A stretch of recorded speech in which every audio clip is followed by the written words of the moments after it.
আমরা জানি এবছর শীত অনেকটাই আগে এসেছে। সাধারণত অন্যান্য বছরে নভেম্বরের শেষ থেকে শীত অনুভূত হয়, কিন্তু আমরা দেখেছি এবছর প্রায় নভেম্বরের শুরুর দিকেই ঠান্ডা অনেকটাই অনুভূত হচ্ছে, এবং এখন তো পুরোপুরিভাবেই ঠান্ডা।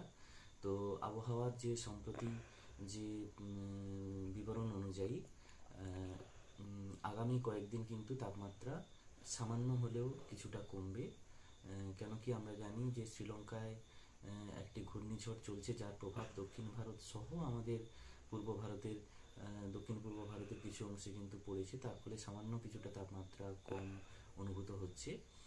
রাতের দিকে কুয়াশা থাকবে, এবং আবহাওয়া দপ্তর সূত্রে জানা গেছে আগামী কয়েকদিন উত্তরবঙ্গ এবং দক্ষিণবঙ্গের জেলাগুলিতে তাপমাত্রা 2 থেকে 3 ডিগ্রি বাড়তে পারে, এবং রাতের দিকে কুয়াশা থাকবে।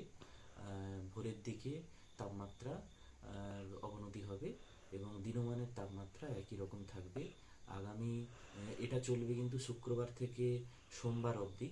আগামী মঙ্গলবার থেকে তাপমাত্রা আবার নামবে, এবং ভালো রকমভাবে শীত অনুভূত হবে।